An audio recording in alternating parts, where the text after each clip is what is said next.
Are imposter syndrome, perfectionism, failure, or fear holding you back from your entrepreneurial dreams? You're not alone, and you don't have to face it alone. Take the leap you've been putting off. Right now, I'm offering an early Black Friday sale, 65% off my entrepreneurial coaching program. Because the biggest risk isn't failure, it's never starting at all. Together, we'll break through the barriers keeping you stuck and build the confidence to move forward. This is your moment. This is your time. Your fresh start is just one decision away. Don't wait. This deal ends on December 15th, 2025. Go to stand.store/scoop to book your coaching deal right now. This is an Undiscovered Legacy production and proud member of Pod Nation Media Network.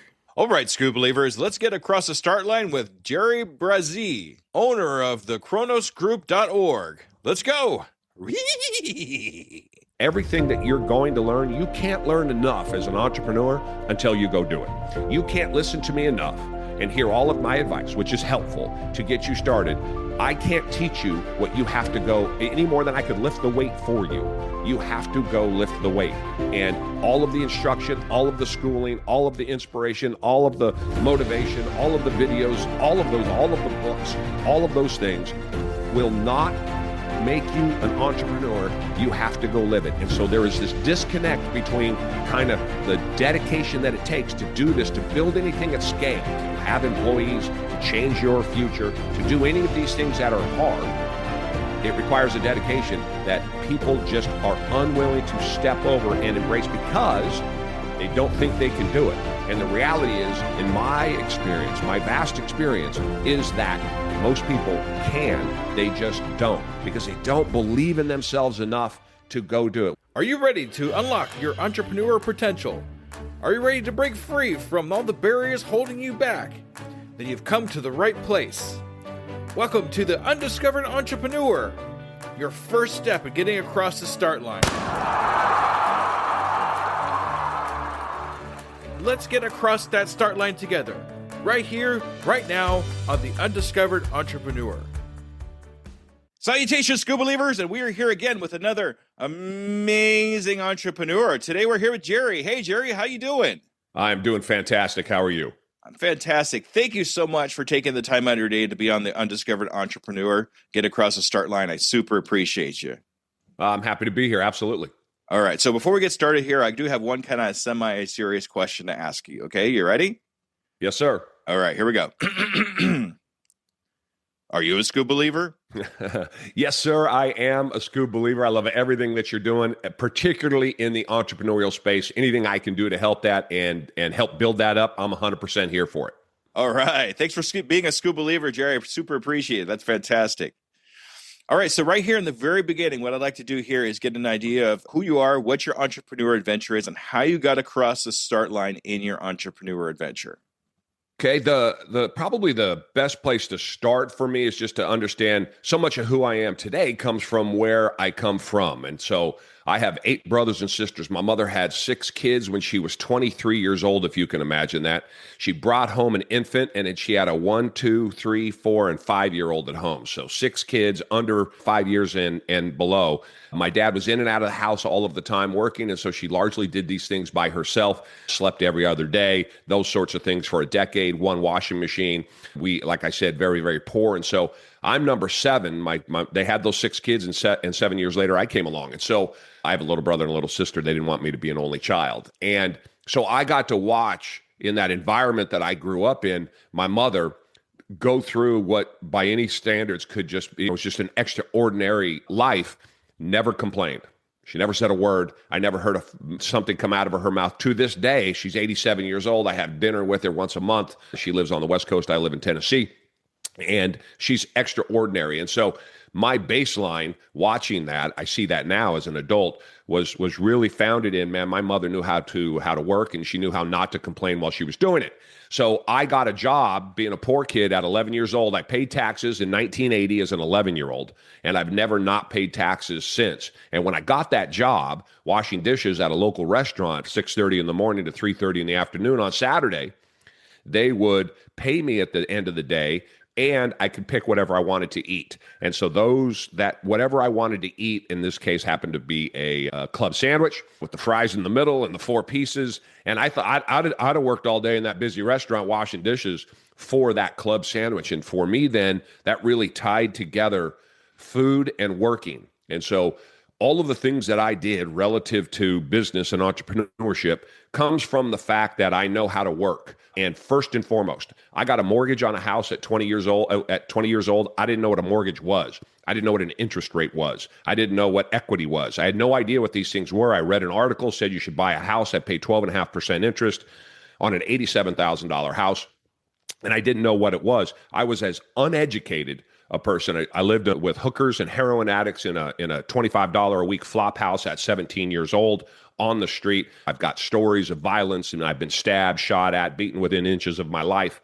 I had that lifestyle, and then I was able to turn that into success, again, with that underpinning being that my work ethic was second to none. So if you were to know anything about me and my background, I am who I am in spite of where I come from, but also because of where I come from.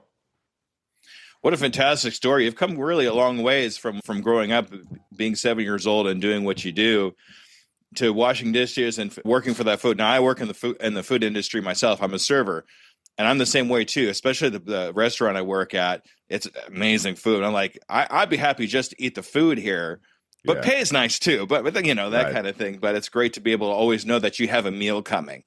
So I kind of feel for you on that. But what I'd like to know here is, what was that actual turnaround point? I mean, you've gone through a really rough time, and then you said there was a point where it just kind of switched on for you. What was that like? Well, it goes back. There was an epiphany. I've had 2 epiphanies in my life, and the biggest one was when I was 14 years old. And when I was 14, again, I'm working. I'm a street kid. But I got a bank card. And man, in those days, get anything with your name on it. It was really a big deal, particularly when you were as poor as we were. And so I had a bank card, and I had $85 in the bank. I go to the bank. I take the money out. In those days, you had to leave $5. So I take the $80 out. Somebody saw me do it. 4 somebody saw me do it, and they got me. I should have known better, but it was my fault. And they put it to me pretty good. Broke 2 ribs, broke my nose, rolled me underneath of a bus stop, left me for dead. Away they go. I wake up a couple hours later. This is in August. Blood streaming down my front. Both eyes are black. Ribs are broken. It was dicey. I get on a bus, go to a transfer point, pass out again at a park. Again, I know how to use the bus system, all of this. And ultimately, at 14 years old, I'm heading home. And I get off of that transfer bus, and now I have a 2-mile walk. Portland, Oregon, before you go over the 84 interstate, I could take you to the square. It's still there. It's an oversized square in the sidewalk. And as I'm walking, beaten and barely alive, and kind of just life just sucks, a voice says to me from my right and behind me, "Everything is your fault." I thought some lady was yelling at me. It was a woman's voice, was yelling at me from the duplex right there where I was. And I turned my head to talk to whoever's yelling at me through the window of the duplex, except there was no one there. And the voice said, "Everything's your fault. If you don't change today, you're going to be just like everybody around you." Now I'm 14 years old. I don't know if that was God or Jiminy Cricket. In my state, it's hard to say where that came from. I'd never heard someone talk like that. I'd never heard a voice like that, but it stuck with me. It did not hockey stick me, meaning I didn't change immediately and it was my hallelujah moment, but it stuck with me. And it stayed with me for so long that at 28 years old, when I had a brand new son born, and I was looking at a set of financials from somebody who wanted me to be a lead on a business that we were going to start in the transportation space, which I was really good at, and I was running this company. It wasn't my company. It was somebody else's company. I didn't know what I was looking at. And I had this the whole thing kind of came together where it said, oh, I see. I don't know what I'm looking at. I got to change, because if I don't change again, I'm going to be sitting here at 50 doing the same thing that I'm doing today. And so kind of it was the difference between 14 and 28. And that was the moment where I said to myself, the second best advice besides "everything's your fault" that I ever gave myself, whoever it is that's giving me this advice, which is shut up and listen. And so at 28 years old, a brand new son at home, a half-built house at home, a remodel that we were doing, a great job that I had, unimaginable to me just 10 years earlier, living on the streets. I decided to take the jump and begin an entrepreneurial journey based on kind of all of those pieces that happened between 14 and 28 that said, shut up and listen. Stop going to the bar and hanging out with guys to talk about sports, watch sports, play and watch and talk about sports. All of those things. I said, I got to go find some people that are smarter than me, that know more than I do. And then I've got to shut up and listen. And that was the catalyst at 28 years old for me to burn all my ships and go do something that I had no idea what I was doing. What a great story. That's amazing. And I think we all go through that point at one point or another when we become an entrepreneur. It's we have that pivotal moment in our life where we're like, okay, we need to do this if we're going to get further along, or if we're going to make a big change that's going to be better for our lives. And listening is almost as important in knowing what the question is. You got to listen to the answer to the question and take it for what it's worth so you can make those improvements for yourself. And so it's great that you had that. Thank you for sharing that with us. But I want to kind of go back to your other point, which was really important, not just for people that are getting started, but people for understanding what that really means is everything is your fault.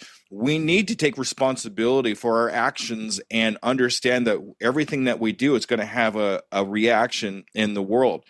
So when you say everything is your fault, can you kind of give me a better idea of what that really means to the new entrepreneur? Yes, in stark terms. So, and everything that I do comes from this background that I have growing up the way that I did. And so in that world, in the poor world that I came from, everything is everybody else's fault. And you are surrounded by people who will tell you that on a daily basis. So you don't just believe it.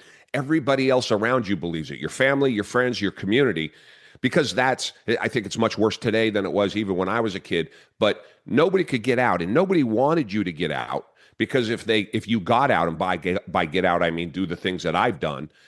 If you get out, then kind of their excuse for you getting out, or that you got out, goes in the face of their excuse about everything is everybody else's fault. So there is conscious and subconscious, there is a move to try to hold you back, escaping what I call generational poverty. Institutional generational poverty is something that is very difficult to do. And that epiphany that I had at 14 that said everything is your fault made me start looking at everybody over the next 14 years and say, what did they just give me an excuse?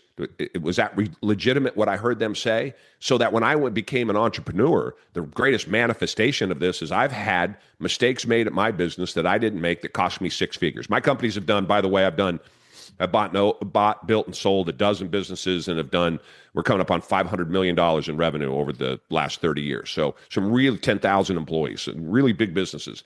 And that have cost me $100,000, $150,000. These are mistakes. Rather than get upset about that mistake, I look at it and go, what did I do? So maybe the employee needs to be fired, but maybe the employee can be saved. Maybe I put that employee in a bad position. Maybe I put that person of power. I let somebody make a mistake so large that it cost me $100,000. But at the same time, so I look through that lens always. It's my fault. It is crystal clear. There is no emotion in business. You can be emotional about your business, but there's no emotion in business. There's no emotion in making decisions. You have to be clear-eyed about it. And so when it's always your fault, the rage that you will put off on somebody else for the mistake that they made benefits you and them and makes the business easier to operate. And so in that context, in a reality like that, you just have to say, what did I do? That's fine. I get what you did. Let me figure this out. Let me think about it for a minute. What did I do? And then you work backwards from there to get rid of the process that allowed that person to lose you $150,000. Yeah, and it makes for a great point too. And I'm going to use that on purpose, because when we're looking at going through things, we point the finger out there. We're pointing at other people. It's their fault it happened, their fault. What you really need to do is turn that finger around and point yourself. What did I do? Yes. How did I contribute in this situation? And what can I do to fix it? What can I do to overcome it? What can I do to make the situation better? So it's taking that negative thing and pointing out there, and really, if you really think about it, turning it into a positive thing and making yourself grow. Because the more you can grow, the better things are going to be, not just for you, but for the people around you too. And I'll add to that from a new entrepreneurial perspective in particular. is that I did not come in with any kind. I had learned this at 28. I was ready for this at 28. So I was ready to absorb all of the advice people gave me without fighting back. Too many new entrepreneurs or want to be entrepreneurs, in my experience, having dealt with, I don't know how, maybe thousands at this point. Every time you go to talk, I have a rule. If you ask me for advice and you start talking within about 9 words of me having given an answer, I can't help you. I already know that I can't help you, because we all think in our heads our situation is different. He doesn't understand what my motivation is. He doesn't understand what I'm trying to get done. He doesn't understand the circumstances that I'm under. And the reality is, as somebody who's talked to so many people in the exact environment that this person asking me this question is, entrepreneurs and soon to be entrepreneurs or want to be entrepreneurs, is that y'all get in your own ways. And because my advice isn't easy, but the whole process isn't easy. But Jerry, I saw the influencer said that I can just go from 0 to 100 and I'm going to make $10,000 a month and all I got to do is work 4 minutes a week and all of these things. And I go, that's great, but I've never met that entrepreneur. I've met hundreds of entrepreneurs. I know massively well-off entrepreneurs who have done very well for themselves, who have done it from nothing, and the story is always the same. And so I'm using real life experience to try to impart to new entrepreneurs what the world looks like and what the expectation needs to be. And I'll tell you this, 90% of the time, this is important, I get pushback. I get pushback from the people who have never done it because they want in their head to do the process that they saw that sold them on entrepreneurship, not understanding what the real world looks like. The best basketball players in the world didn't get that way by sitting on the couch. They got that way by the ungodly number of shots they've taken to get them to that point, as an analogy. And entrepreneurship is the same way. Yeah. I mean, if you think about it, Jordan had the same thing too. He always talked about shooting 10,000 times before actually going out into the field and actually doing his whole basketball thing. I'm not a big sports guy, sorry. But I understand that, the analogy is there. The analogy is there. And you have to be able to take that time to be able to absorb everything that's around you, to be able to make that choice, go with the gut feeling and understand where it's coming from. And I bet you, even if you did come across an influencer that said that to you, if you looked on their profile, they maybe have 100 followers. Yeah. And the proof is there. They're just saying it just to make you buy whatever it is or do whatever it is. It's simple, but it's not easy. You got to understand that. That's right. And even, again, this is my lived experience coming from where I came from to where I am today. And so all I don't do theory. I do what I have lived and what my experience is working with others. And even the big time influencers, so many of them, there is a disconnect. I think I was just talking on a podcast yesterday about this. There's a disconnect between guys who start out and then get like mega rich, right? Hundreds of millions of dollars rich, right? 50, 70, $100 million rich. And as soon as you start getting into that upper echelon, I think that a lot of those guys forget what it takes down here to do what they did and how they got there, because the advice changes, and it changes into things like all of a sudden chase your passion and do what you love and work-life balance and all of these, and you don't have to necessarily work 20 hours a day, all these other things. They forget what they did that got them there. And someone from the outside, I have watched this now for the last 10 years, and I said, I don't recognize what in the hell they're talking about. That doesn't make any sense. It's almost as if they're chasing clicks and likes. Why would a guy worth $100 million chase clicks and likes, given advice that he knows is not his lived experience? I don't know why they do that, but I would caution the viewers to understand that from my perspective, I see that all the time. And I think, to me, that sounds like pandering for a crowd rather than giving good, solid advice. And when you get to a point, the clicks and likes don't mean as much as they used to anymore. Yeah. I mean, if you really think about it. Yeah, it doesn't make sense to me, some of the advice I hear today from people who have done very, very well. But you look at them in their early lives, it changes from what they give today. And it's like they almost forget, and then they want to tell people what they want to hear rather than what they need to hear. There's a lot of good guys that don't. Alex Hormozi is one of them. He's very good about, this sucks, it's a grind, get ready to sacrifice. Because that's entrepreneurship. It is. But we have to go through those hard times to get to where we want to be. And it's just part of the process. You have to understand that we're going to go through tough times, but that's just part of the process. Yep. And I like what you said earlier about I mean, if you think about it, we come from a hard place, especially you and in your backstory, but it's up to us to break that chain of people that are coming in and change and being who we are. We need to be able to break that chain of negativity. We had a tough time. The generation before that had a tough time. It gets worse and worse as generation goes on. So it's up to us in this generation, at this time, to break that chain and become the people who we really need to be. Yeah, that is, if you asked me, obviously the number one question I get asked is, Jerry, how do I do it? What's your trick? What's your, or not what your trick, what's your advice?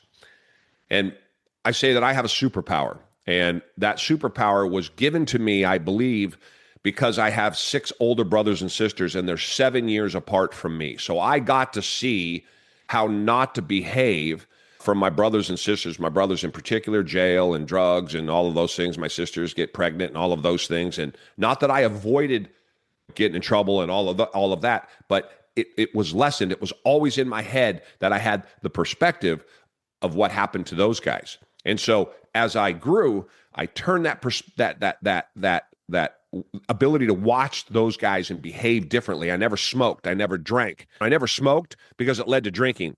I saw. I never drank because it led to drugs. I saw. And in my entire world was surrounded by smoking, drinking, and drugs, and I never did it because, again, that power to look at that and have perspective on that and say, I saw what that did to my family. I'm not going to do that. Jump forward all of these years later, and perspective is a superpower. And it's a superpower for an entrepreneur in this respect. I have a picture I keep on my phone of a kid in Africa. This was a picture taken in the 90s. He was heading to a food depot to get food, and he wasn't going to make it. He's about 7, 8 years old. He's just completely emaciated. He's crumped down kind of on his forehead in the ground. The photographer takes the picture, and there's a huge bird behind him, vulture, waiting to eat him. And was a very, very famous picture. He won the Pulitzer for the picture. Subsequently, the photographer was asked what happened to the boy. He said he didn't know. He went, got in an airplane, flew away. The photographer ended up killing himself. The little boy was 400 yards from the food center. So I keep that picture on my phone, available to me readily anytime I need to look at it, because I have perspective. So it's not my perspective as a poor kid and where I came from when times are tough as an entrepreneur and life is hard, and I have a $200,000 payroll due on Monday in my startup, and it's Friday and I have no money in the bank. Or how do you weather that? How do you survive something like that? But again, it doesn't make it necessarily easier, but perspective lends a different take to it in a way that I go, at least I'm not waiting. A bird is not waiting to eat me because I simply can't get enough sustenance to walk 400 yards. At least I'm not in an alley getting stabbed. I got stabbed with a 10-inch screwdriver one time in a robbery. At least that's not me. I got shot at. At least that's not me getting shot at. The beating story. I went blind when I was 14 years old in one eye and lost most of the vision in my left eye. Right? At least that's not me. My older sister, who was like my mother, my next oldest sister, 7 years older than me, when I was 13, this all happened in 6 months. These stories I'm telling you, died on her 21st birthday. At least that's not me. So when you come from that, at least you're not stealing food to eat. The problems as an adult and as an entrepreneur are more manageable. That's in context. This is all difficult. It doesn't make it easy, but it makes it more manageable when you can lend yourself the ability to have perspective, put things into context. Then managing the unimaginable becomes much easier. Absolutely. We all have a superpower that we can contribute to the world, but it's our perspective around us that makes us know that we have that superpower available to us at that particular time. It's what our world around us does that makes us understand we have the superpower available. It's just up to you to understand what that is. Yeah. People generally, again, here's advice to entrepreneurs and soon to be entrepreneurs. People generally have no idea what they're capable of. I was having an argument the other day on another podcast about this thing right here, because the contention is that it was over customers and difficult customers. And my point was, I've made fortunes off of difficult customers. The contention on the podcast was that you should let difficult customers go because it's not worth the headspace. And I said, no. No. You're looking at entrepreneur. If you're getting an entrepreneurship because you're worried about your headspace and mentally how fatiguing this is or that is, you're cooked. You've limited yourself to doing something almost impossible, even that much more difficult. And the reality is that being an entrepreneur is like lifting weights.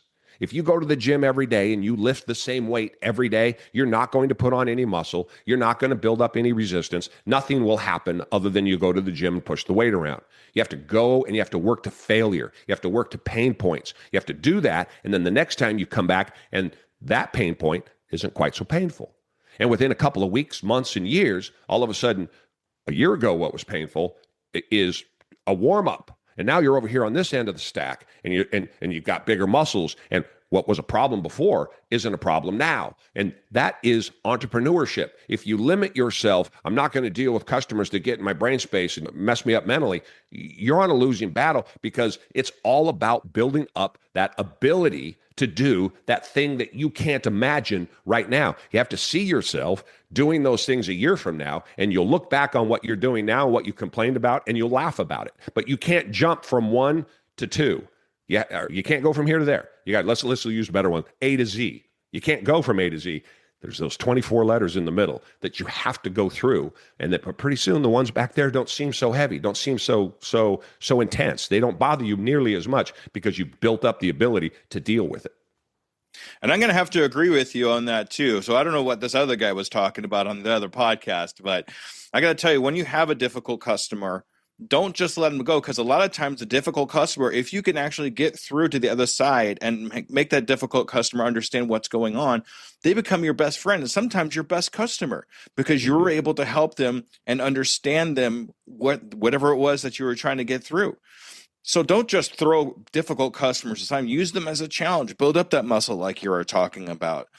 Because a lot of times what will get you there, what you have to get to this point won't get you over to that point. You have to work out and do the reps.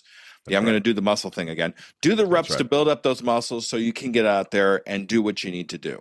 That's right. Yeah, it's very, very important. And the mindset being, even as a server is a great example, everything is your fault.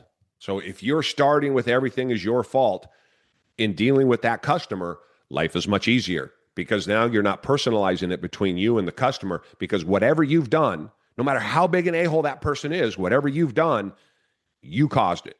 And in that environment, now you're learning how to manipulate and manage the scenario and the situation in a way that is only going to benefit you. If you can deal with a difficult customer, how much better are you with the good customers? How much money does that earn you over time? How much more tips does that give you over time if you're that much better with the good customers, which are a lot more prevalent than it is with the difficult ones? So those are great learning opportunities across the board. You also learn how to avoid those difficult times when you say, oh, this person's going to be like this or do this. Yes. I know how to get around that already because I've dealt with this a couple times already, and you could prevent a lot of negative things happening right from the gate. Yeah, you can see it coming. You recognize it well before. It's exactly right. And then you know what to do to prevent it. That's right.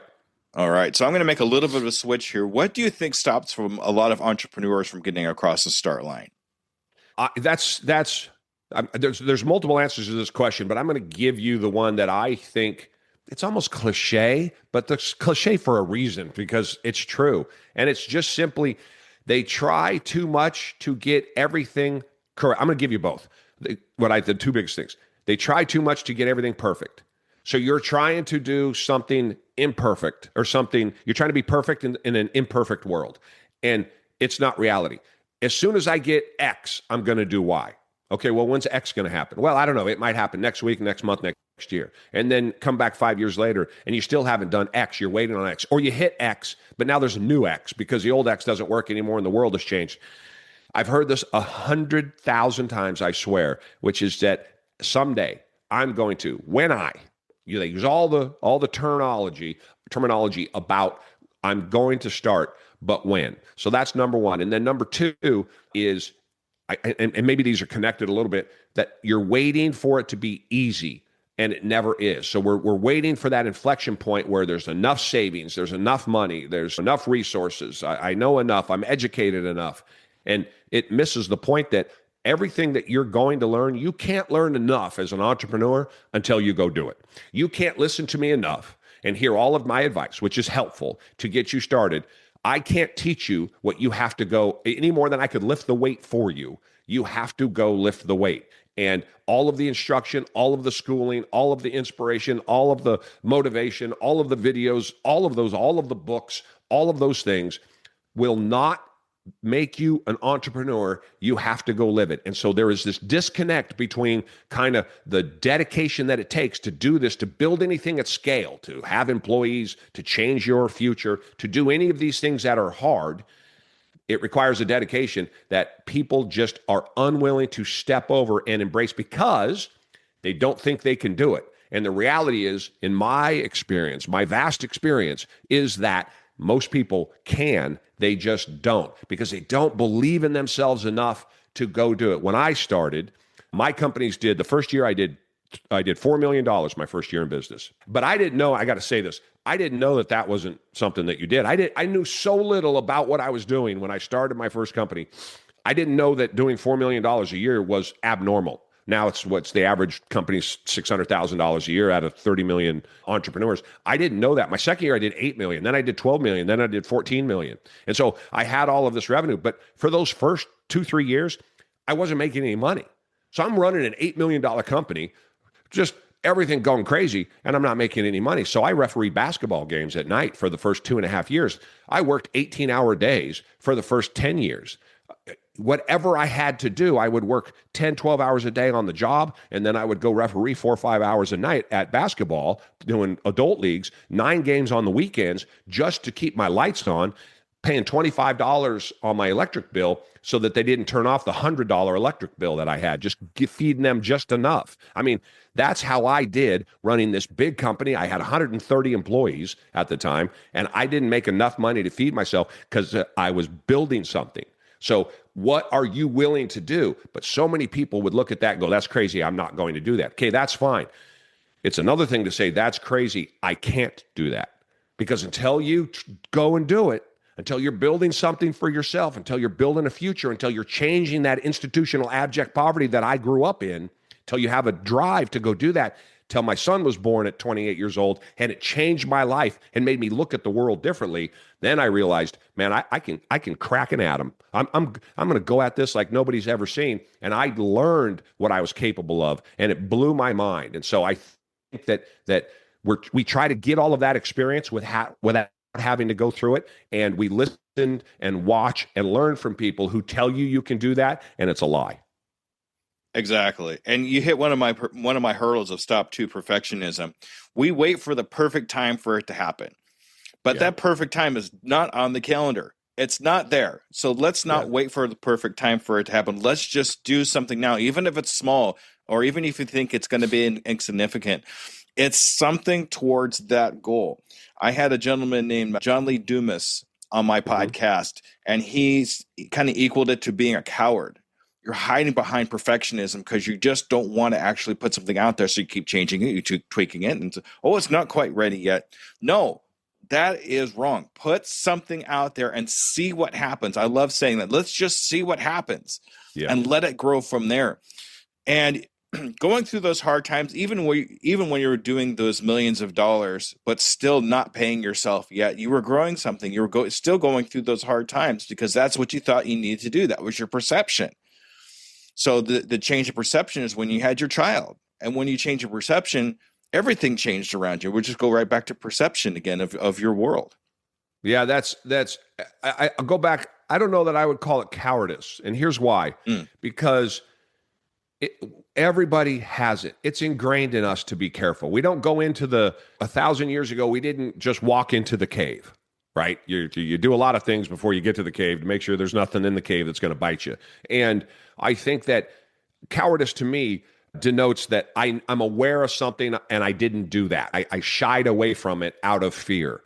We are almost programmed, though, not to be entrepreneurs. Society teaches us not to be entrepreneurs. The school system teaches us not to be entrepreneurs. Socially, we are taught not to put our heads up above the parapet and make noise. On entrepreneurship, we're taught as human beings to gather and to mingle and to be in community and to be together. But to be an entrepreneur is a lonely world. It is an absolutely lonely world. And in particular, when you're growing it and or losing money. When you're making money, you got lots of friends. When you're losing money, ain't so many friends. There are not so many friends. And it is a lonely endeavor. And so I think there are intuitions built into us as humans that tell us, I'm going to do it at some point. I want to do that thing, but don't walk too close to the edge because I might fall over. And that guys like me are here saying, that's normal. That's natural. I've heard that a million times. It's built into everybody. You have to overcome that. So when you say lonely, and it is, I have to agree with you too, because it is lonely. But as we're going along in our entrepreneur adventure, what do you think we can do if we start feeling that kind of lonely feeling? It's not that great a feeling. You got to admit that. But what can we do to reach out if we're starting to feeling that loneliness? So with loneliness comes this feeling of your problems are only your problems, and this is one of the great fallacies about entrepreneurship is that we think the problems that we have, we're the morons and we're the only ones that have these issues. And in particular, again, if we get our basis for entrepreneurship from social media, you're just hosed, because the social media, I put out the other day in a post that 95% of the advice that I see relative to entrepreneurship on social media is wrong. That's my experience. My vast experience from this is that most of that advice is wrong because it's given through this lens of what the world might be, what the world could be, rather than what the world is. And so that loneliness part of it is because of no one wants to deal with the problems that you have because they don't understand them. So they can't give you help and they don't want to see you do well, your family, your friends, your community. And so it becomes very lonely. And the way to deal with this, when I was 30 years old, so I was 2 years into my startup at 31, I was doing about $8 million a year, and I got a call from an outside guy, a sales call, and he wanted to come in and talk to me. So, okay, I'll talk to you. Chairman of a Fortune 500 CEO that had retired, and he was starting a peer-to-peer group. And I didn't even know what a peer-to-peer group was. Now, I'm working 18-hour days. I got no time, and I'm not making any money. Remember, the reason why I'm refereeing basketball games is to pay the bills at home to keep the food in the mouths and the electricity on. And he sat down to me and he gave me some of the best advice I'd ever heard in a call. And he said, I have this peer-to-peer group. It's 8 to 10 men. We all get together, all business owners, sit down. It's 5 hours one time a month. Then you spend an hour with me separately, and we go over it. Everybody gets a half an hour, and you get to talk about your problems. And it was like $600 a month at the time. This is 25 years ago.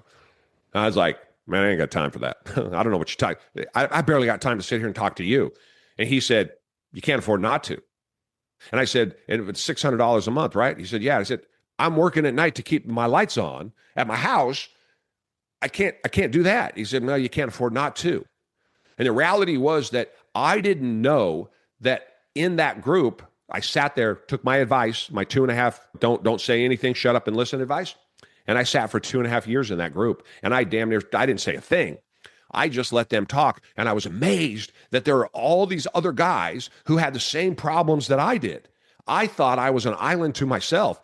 Hell, they showed me problems that I didn't even know I had, and I was able to move around or avoid the pitfalls because they had lived them before. They were all in their 50s, generally speaking, at the time. I was 30. Now, we're still together 20 years, 25 years later. We get together once a year now at this point. Some of the guys are in their 80s, right? I'm now 56. And here I am giving the advice, not unlike exactly what they did before. And so I want to encourage anybody. I got just to put all my cards on the table, so much so that I just started a new company, the Kronos Group, which is a peer-to-peer group. And now I'm the chairman sitting up here, and I'm making the sales, telling people you can't afford not to, because it's this kind of real world advice. It's not the mastermind, rah, one time a month, everybody gets together, they bring a speaker in to make you feel better. No, you're sitting down with operators just like you, and everybody goes around for a half an hour and says what their issues are. Meanwhile, everybody else gets to poke holes in it, talk about it, give their experience.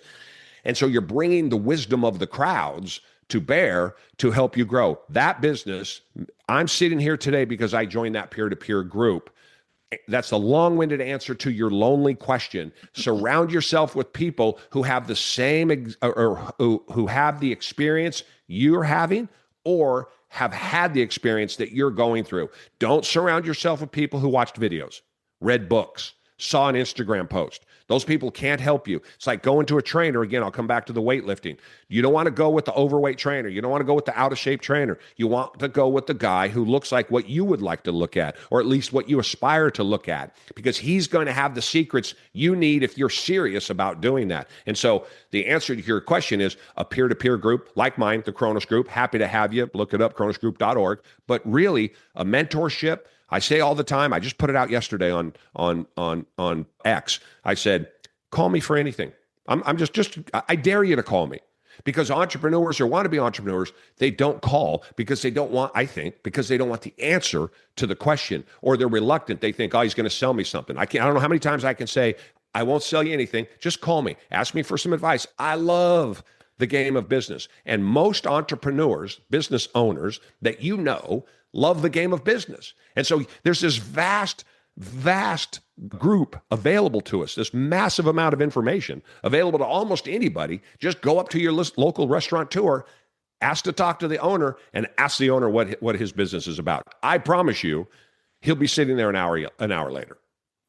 Yeah, absolutely, because they're giving that advice that you need. It's so important to, and we're going to go, this seems to be the theme of this podcast, but to listen to these people and get their stories and learn from their pitfalls and problems.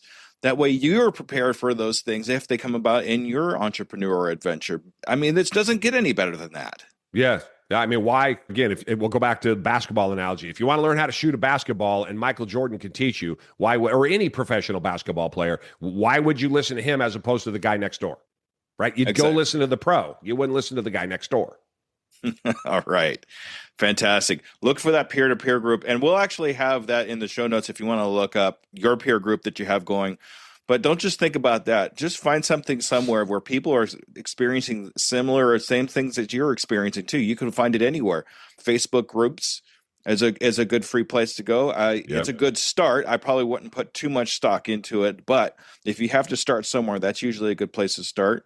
There's groups all over the place, but if you really want to get down to serious brass tacks of exactly what's going on around you, then a peer-to-peer group was definitely worth whatever it is that you need to put into it. Yeah, and here's what I would say, like for my, again, shameless plug, for my group, the Kronos Group, you really need to be coming in on $1 million in revenue up to about $25 million. So that's really where I'm going to be able to help you, and that's where the group is really going to be able to help you. Below that, because you have to be able to afford it at the same time. And so you want to grow into that. But at the same time, the reluctance to reach out for information, those groups are great. And I have a Facebook group. Again, I've just started at the Kronos Group. But so many people go in there, they want the answer to their question for the problem that they're having. And you can't really get that through a group. You can get 20,000-foot views of problems and issues and maybe things to help avoid and point it in the right direction. But it's hard to get that direct help. You need to find a mentor. You need to find somebody that you can talk to. And that does not mean that necessarily that you're going to have to pay somebody. And I'll say this again. You'll have my information. People know how to get a hold of me. I'm happy to talk to anybody about anything. It might be a short conversation. It might be a long conversation. If I can help you with the Kronos Group and move you in there, and that's you, and you've got that business, I think I can help you with that business. I think the group can help you with that business. But if you're thinking about starting up and you're just not sure, 56 years old, I want to pay it forward. I want to make money. But the other side of me is I've been doing this for a long time, talking to hundreds of entrepreneurs for free. I'm running 2 7-figure businesses right now, and I just started this Kronos Group peer-to-peer group. So I'm right there in the middle of all of this with everybody, and I'm happy to talk about it. So if you want to talk to somebody like me that has that experience, I know this is self-serving and also a bit egotistical, but it's reality. Guys, I've lost fortunes. I have made fortunes, but I have lost fortunes. And in that losing fortunes experience is so much value. So if I can bring any of that to bear, feel free to reach out to me. But here's the thing, few will. They're just reluctant to, because there's this a big problem is imposter syndrome. They don't think it's their time. They don't think they can do it. They don't think they're capable of it. And it holds back so many people from chasing the kind of advice they need the same way. Chase the kind of advice you need the same way that you'll chase a sale. That's what I tell them. How hard would you chase that sale? Well, you'll go after it like a dog on a bone. Will you chase advice the same way? You should. Exactly. And that's actually one of the things that stopped me from getting across the start line in my entrepreneurial venture was imposter syndrome. It hit me hard. It hit me really hard because I spent most of my growing up life hearing you're not smart enough, you're not good enough, you don't have a piece of paper with a signature on it saying you passed the test. You really don't need these things just to get started. There are other ways to be able to do it. And so I just kind of dove in head first just to see what would happen, just like we talked about earlier. So don't let imposter syndrome stop you from getting across the start line either.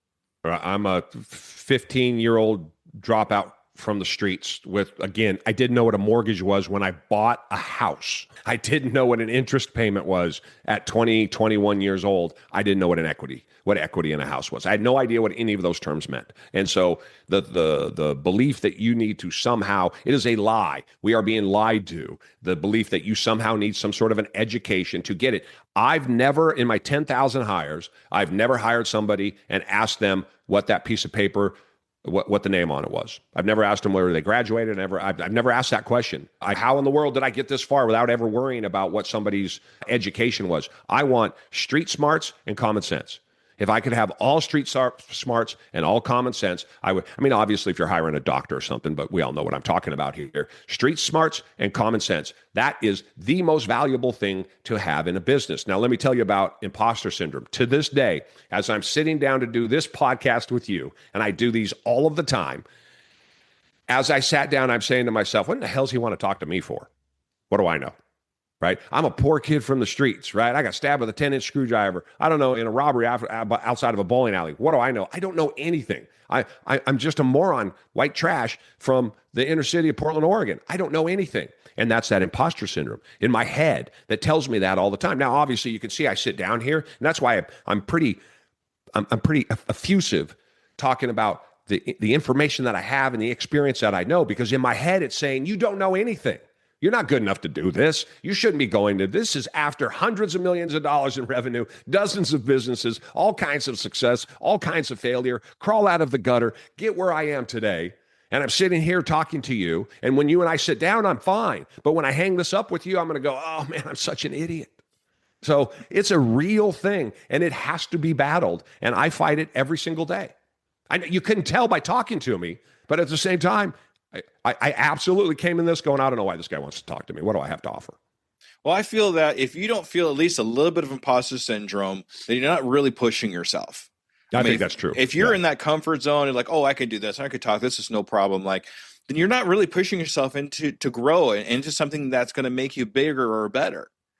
Yeah, there's a certain humility to it also that I like. It keeps me grounded. That's that difference I talked about, the guys that reach these huge peaks and are 100 millionaires and they change their advice. This, I think, in a way too, the good side of it is that it keeps me grounded. And because I really, really like helping entrepreneurs. And so I want to give that advice.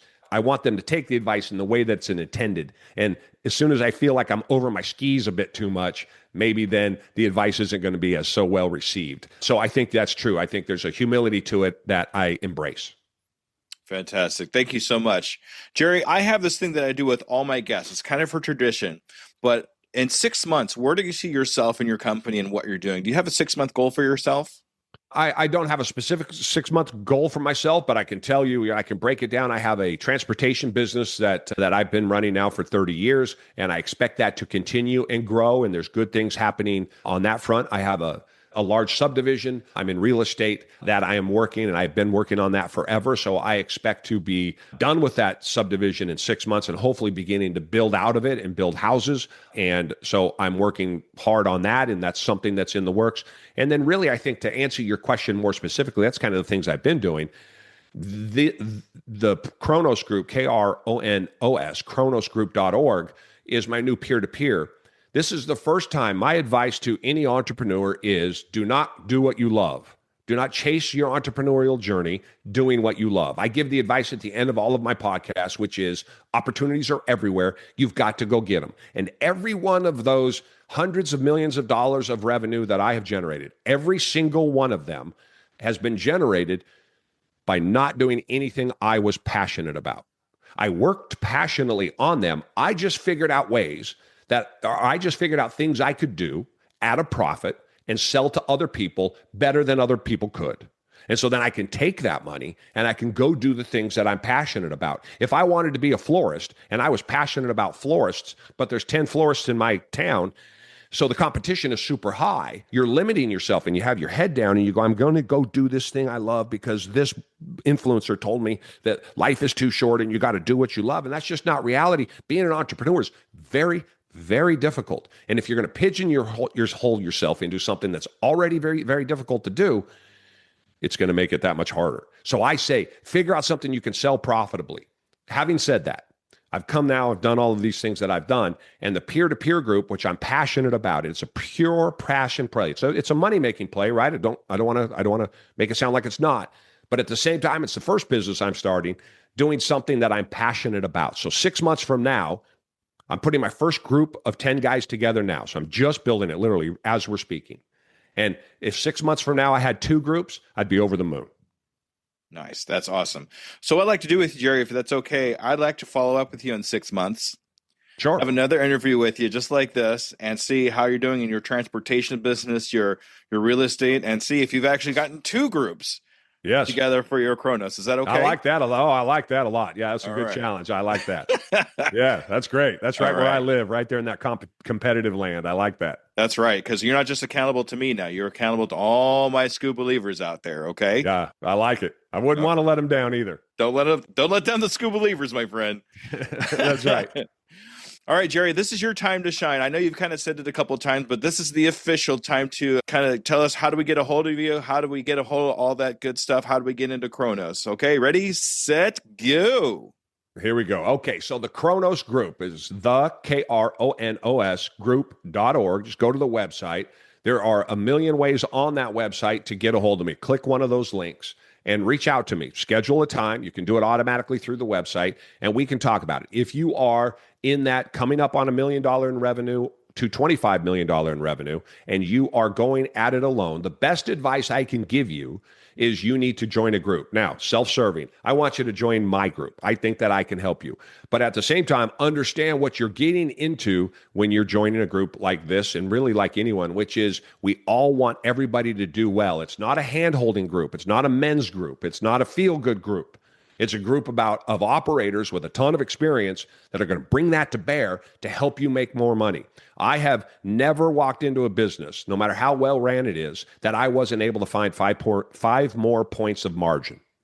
It just is the reality. And if anybody, I just said this a couple of days ago on a podcast, but from another business owner, Tim Delaney, great guy up in Buffalo, New York. I said, Tim, if you came into my business, I'll bet you five, maybe 10 points of margin that I'm not seeing. It's just inherent in the business. And so you guys owe it to yourselves to go and find a business or go and find a peer-to-peer group, sit down, put the time in. You need to go once a month for 5 hours and enjoy yourself in that. You'll be amazed. And then you get an hour with me on top of that group to kind of go over what we talked about and any problems you're having. And it might be divorce at home, kids, family, life, business, all of it is all together. I've been married 30 years. I got 3 great kids. I've lived this fantastically wonderful life, and I like to bring that advice and that perspective and that experience to bear. So the kronosgroup.org is really where you can go. The Jerry Brazie podcast and the Kronos Group podcast is now one. We've mixed them together as we've started that up. So I'm excited about doing that. I'm about to head out on the road and go to some different conferences and different things and start to meet people and see that I can't recruit some folks in. But give me a call. If you're in that group, even if you're not in that group, that's the second part. I'm happy to talk to anybody. So I want people to take me up on that. But if you're in that group, 1 to 25 million, and you're not even sure, as you can, hopefully you can tell, I like having conversations and I like talking about it. And if it's a fit for you, great. If it's not a fit for you, come join the community and you get access to me and we can go back and forth, because whatever you're doing, I promise I will love it, because I love the game of business. I love entrepreneurs. We are a different set of people. We are unlike anybody else in the country. And I like the way that an entrepreneur thinks, accepts mistakes, works with adversity. I mean, it's just a simple, or it's just a different world. And I love being in that world. So that is my 2.5 minute long-winded rambling commercial about just come have a conversation with me. Let's talk about business. All right. That yeah, editing. I blew you That's away. snuck up on me. Yeah, boy, good. All right. Jerry, thank you so much. I will have all that information in the show notes in case you're driving or doing something where you can't write all this stuff down. So make sure you look in the show notes. Jerry, thank you so much for being on the Undiscovered Entrepreneur Get Across the Start Line. Learned so much from you. Thank you so much for all that fantastic information. No, I appreciate you having me on, and thank you very much. I enjoyed the conversation. I always do. This is great. I love podcasts. This is a lot of fun. All right, Jerry. Thank you very much. All right, Scuba Believers, make sure you stay tuned for the wrap up. All right, everybody. Thank you. Bye-bye.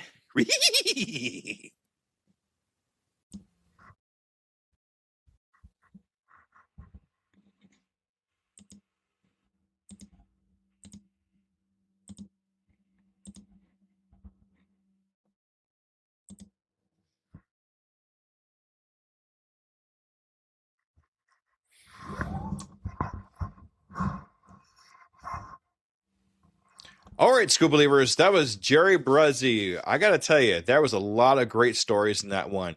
The club sandwich store was awesome, and he learned a lot of hard lessons. But there was two major things that I took away from this, and I want to make sure you pay attention to these. Everything is your fault, and that's your superpower. When you stop blaming circumstances and take radical ownership of every outcome, you transform from victim to architect of your life, turning setbacks into stepping stones and building the resilience that separates those who dream from those who achieve. When we're going through our entrepreneur adventure, we have to make sure that we're looking within ourselves and understand that we have to understand who we are and not blame other people and pointing out there for our problems. Instead, we have to take ownership and responsibility for the things that we do. And once we do that, amazing things happen in our lives. Stop waiting for the perfect and start building in the mess. That club sandwich that 11-year-old Jerry worked all day for taught him what millions miss. Success isn't born from ideal conditions, but from showing up, doing the work, and refusing to let poverty, violence, fear write your story. Your future is built one imperfect day at a time. Bad things happen to us, but it's what we do after those bad things that make us who we are and understand what our future holds for us. If something bad happens, take a look at the situation, and even though it's something as bad as things that happened to Jerry, we still have something we can learn from it. Let's take these things, these imperfect days, one day at a time, and see what actually turns out for it. And with that, I want to say thank you very much, Scuba Believers, for another episode, and I will see you next week. Thank you, everybody. Bye-bye. And there you have it, future entrepreneurs. We've taken another step towards our journey to get across that start line. Remember, every great business starts with a single idea and the courage to pursue it. You've already shown that courage by joining us here today. As we wrap up this episode of The Undiscovered Entrepreneur, I want to remind you that the start line isn't as far away as you might think. With each bit of knowledge you gain, each fear you face, you're getting closer to launching your dream. Until our next episode together, keep pushing, keep dreaming, and most importantly, keep taking those steps across the start line. They'll all add up to big strides in your entrepreneur adventure. This is Scoob, your guide across the start line. Remember, your future is waiting. I can, I am, I will, and I'm doing it today.